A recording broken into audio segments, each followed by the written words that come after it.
जिला एवं सत्र न्यायाधीश दुर्ग में सीधी भर्ती का एक विज्ञापन जारी हुआ है और इस विज्ञापन के माध्यम से तृतीय एवं चतुर्थ वर्ग के कर्मचारियों की भर्ती का एक जानकारी मिल पा रहा है। 9 तारीख की डेट पर यह विज्ञापन जारी हुआ है और आवेदन प्रस्तुत करने की जो अंतिम तिथि बताई गई है वो 26/6 यानी कि 26 जून है। कार्यालय जिला एवं सत्र न्यायाधीश दुर्ग छत्तीसगढ़ के अंतर्गत रिक्त स्टेनोग्राफर हिंदी ऑब्लिक अंग्रेजी, सहायक ग्रेड 3, निष्पादन लिपिक, साक्ष्य लेखक, सहायक अभिलेखापाल, प्रतिलिपिकार, आदेशिका लेखक, जूनियर नायब नाजिर सेल अमीन, भृत्य दफ्तरी कम फर्रास एवं आकस्मिकता निधि के कर्मचारी के पदों पर अर्हता प्राप्त भारतीय नागरिकों और भारत सरकार द्वारा मान्य अन्य श्रेणी के अभ्यर्थियों से निर्धारित प्रारूप में आवेदन पत्र आमंत्रित किए जाते हैं। तो कुल मिलाकर के पत्र का लब्बो-लुआब ये है। अब किस तरह के पद हैं और क्या उसमें संख्या पदों की, किस तरह का रिजर्वेशन है, वो सारी बातें हम इस टेबल के माध्यम से समझ पाएंगे। स्टेनोग्राफर हिंदी का 11 पद है और इसमें एक पद मुक्त है और इस मुक्त पद में अनुसूचित जाति के अंतर्गत है। अनारक्षित के अंतर्गत 5 मुक्त पद हैं।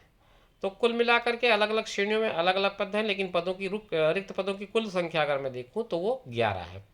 स्टेनोग्राफर अंग्रेजी का एक पद है। सहायक ग्रेड 3 का 66 पद है, 66 पोस्ट है इसमें। और कुल मिलाकर के इन तीनों को मैं जोड़ दूं तो 78 पोस्ट बनते हैं दुर्ग में तृतीय श्रेणी के जो विज्ञापित किए गए हैं।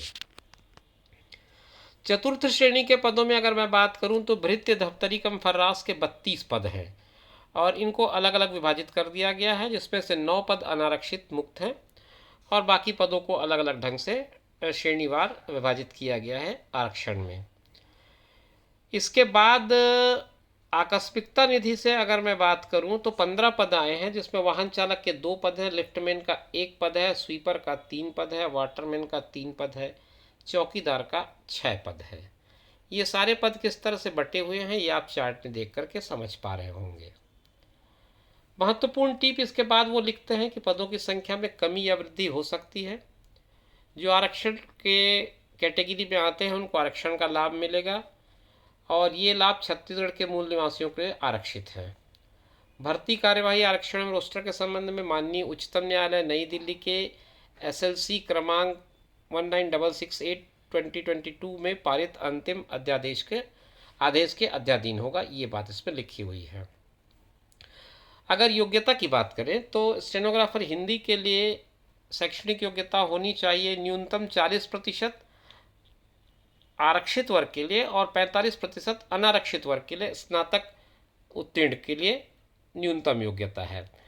और उसके बाद दूसरे नंबर पर है छत्तीसगढ़ या मध्य प्रदेश शीघ्र लेखन तथा मुद्र लेखन बोर्ड या शासन द्वारा मान्यता प्राप्त किसी अन्य समकक्ष बोर्ड द्वारा हिंदी शीघ्र लेखन परीक्षा उत्तीर्ण करने का एक प्रमाण पत्र आपके पास होना चाहिए। तीसरे नंबर पर वो लिखते हैं राज्य सरकार या विश्वविद्यालय द्वारा मान्यता प्राप्त किसी संस्था से डिप्लोमा इन कंप्यूटर एप्लीकेशन, जिसे DCA कहा जाता है, उसके साथ साथ Libre office, MS word, internet का, कंप्यूटर का न्यूनतम ज्ञान होना ज़रूरी है। अभ्यर्थी के कंप्यूटर में हिंदी टाइपिंग की गति 5000 की डिप्रेशन पर आर की होनी चाहिए और इसके बारे में उसकी एक कौशल परीक्षा आयोजित की जाएगी, ये लिखा हुआ है। स्टेनोग्राफर अंग्रेजी की बात करें तो लगभग योग्यताएं वही मांगी गई हैं, बस आपको हिंदी की जगह अंग्रेजी करना पड़ेगा और की डिप्रेशन की जो स्पीड है वो इंग्लिश में मांगी जाएगी। सहायक ग्रेड 3 जिसमें निष्पादन लिपिक, साक्ष्य लेखक, सहायक अभिलेखापाल, प्रतिलिपिकार, आदेशिका लेखक, जूनियर नायब नाजिर सेल अमीन, ये सारे पद हैं। उसमें आपको योग्यताएं उसी तरह से मांगी गई, 40 और 45% का, आरक्षित के लिए 40 है, अनारक्षित के लिए 45 है और राज्य शासन या केंद्र सरकार द्वारा मान्यता प्राप्त किसी संस्था से DCA होना चाहिए या फिर लिब्रे ऑफिस, MS वर्ड या इंटरनेट कंप्यूटर का न्यूनतम ज्ञान साथ में होना ज़रूरी है। कंप्यूटर में आपकी टाइपिंग की स्पीड होनी चाहिए 5000 की डिप्रेशन पर आर की और इसका एक स्किल टेस्ट आपको देना होगा। वृत्ति के लिए कुछ खास नहीं लिखा है, इसमें 5वीं कक्षा उत्तीर्ण होना चाहिए, आवश्यक है। 12वीं से अधिक अगर आपकी योग्यता है तो उस पर विचार नहीं किया जाएगा, तो आवेदन न करें। ड्राइवर, कुक, माली, इलेक्ट्रीशियन, बढ़ई एवं प्लम्बर के कार्य का अनुभव अगर आपके पास है तो आपको प्राथमिकता दी जाएगी। इसके लिए आपको एक प्रमाण पत्र संलग्न करना पड़ेगा और ये प्रमाण पत्र अगर फर्जी पाया जाता है तो बिना किसी सूचना के तत्काल आपकी सेवा समाप्त कर दी जाएगी। ये बात भी इसमें लिखा हुआ है। आकस्मिकता निधि के जो पद हैं वो कलेक्टरेट के द्वारा संपादित किए जाते हैं और योग्यताएं उसी तरह हैं जिस तरह से मैंने अभी आपको चतुर्थ श्रेणी के पदों के लिए बताई है। 5वीं कक्षा उत्तीर्ण होना आवश्यक है। वाहन चालक के लिए वाहन चालन का लाइसेंस होना ज़रूरी है। और अगर आप इनके अलावा कोई स्किल क्वालिफिकेशन रखते हैं, जैसे कि लिफ्टमैन, वाहन चालक, स्वीपर, वाटरमैन, चौकीदार, इन सब कार्यों के लिए कोई अनुभव प्रमाण पत्र हो तो उसको साथ में अटैच कर दें। ये बात इसमें लिखी गई है। अब आगे बढ़ते हैं। उच्चतम आयु सीमा में जो छूट है उसका पूरा डिटेल है, तो आप डाउनलोड कर लेंगे। डिस्क्रिप्शन बॉक्स में मैं इस पीडीएफ का लिंक दे दूंगा, आप उस लिंक के थ्रू इसको डाउनलोड कर लें और डाउनलोड करके अपने काम की और जो चीज़ें हैं उसको पढ़ करके समझ लें, ताकि किसी तरह का कोई कन्फ्यूज़न आपके माइंड में न रहे और जो मैं जानकारी आपके साथ शेयर कर रहा हूँ उसे एक बार मिलान कर लें। इसमें आवेदन पत्र का प्रारूप भी आपको मिल जाएगा और उसको आप एक एप्लीकेशन फॉर्म की तरह यूज़ कर सकते हैं। आप उसे प्रिंट ले लें और उसको सीधे आप इस्तेमाल कर लें। आवेदन कैसे करेंगे उसकी एक प्रक्रिया है। उसमें बताया गया आवेदन पत्र विज्ञापन के साथ संलग्न प्रारूप में प्रस्तुत किए जाएं और पूरा भरा हुआ आवेदन जो है 26 जून तक के शाम 5 बजे तक पहुंच जाए। लिफाफे में आवेदित पद का नाम लिखा हो और लिफाफे पर जो पता हो उस पर लिखा हो कार्यालय जिला एवं सत्र न्यायाधीश दुर्ग छत्तीसगढ़, पिन कोड नंबर 491001 हो। इस पते पर परीक्षा शेल अनुभाग के नाम से रजिस्टर्ड पोस्ट, स्पीड पोस्ट या कुरियर, ये 3 ऑप्शन है आपके पास। रजिस्टर्ड पोस्ट से भेजें, स्पीड से भेजें या फिर कुरियर से भेजें। इसके अलावा किसी चौथे माध्यम पर विचार नहीं किया जाएगा। व्यक्तिगत रूप से अगर आप पहुंच करके जमा करेंगे तो वो स्वीकार्य नहीं होगा। ध्यान ये रखें कि 26 जून से पहले आपका आवेदन पहुंच जाए। सारे डॉक्यूमेंट सेल्फ अटेस्टेड हो, इस बात का ध्यान रखें। और कोई जानकारी अगर आपको लेनी हो तो डिस्ट्रिक्ट कोर्ट की ई कोर्ट की वेबसाइट पर जा करके आप और समझ सकते हैं। वैसे डिस्क्रिप्शन बॉक्स में मैं इसका लिंक दे रहा हूँ पीडीएफ का, आप वहाँ से इसे डाउनलोड कर लें।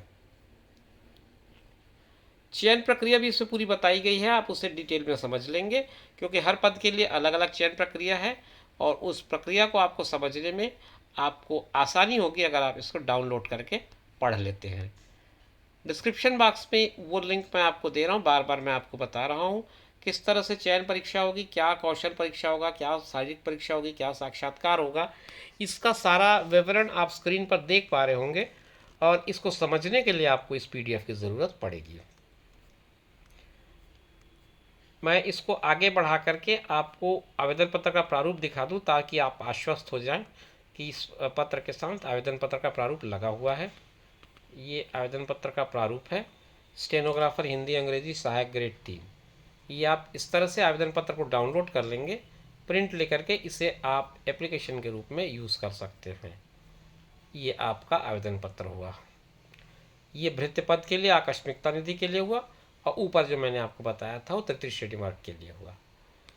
तो दोस्तों ये थी जानकारी डिस्ट्रिक्ट कोर्ट दुर्ग की तरफ से जो जारी की गई थी उसके बारे में। उम्मीद करता हूँ कि जानकारी स्पष्ट होगी और अगर किसी तरह का कोई कन्फ्यूज़न है तो आप इस पीडीएफ को डाउनलोड कर लें और वहाँ से फिर इसको स्टडी कर लें।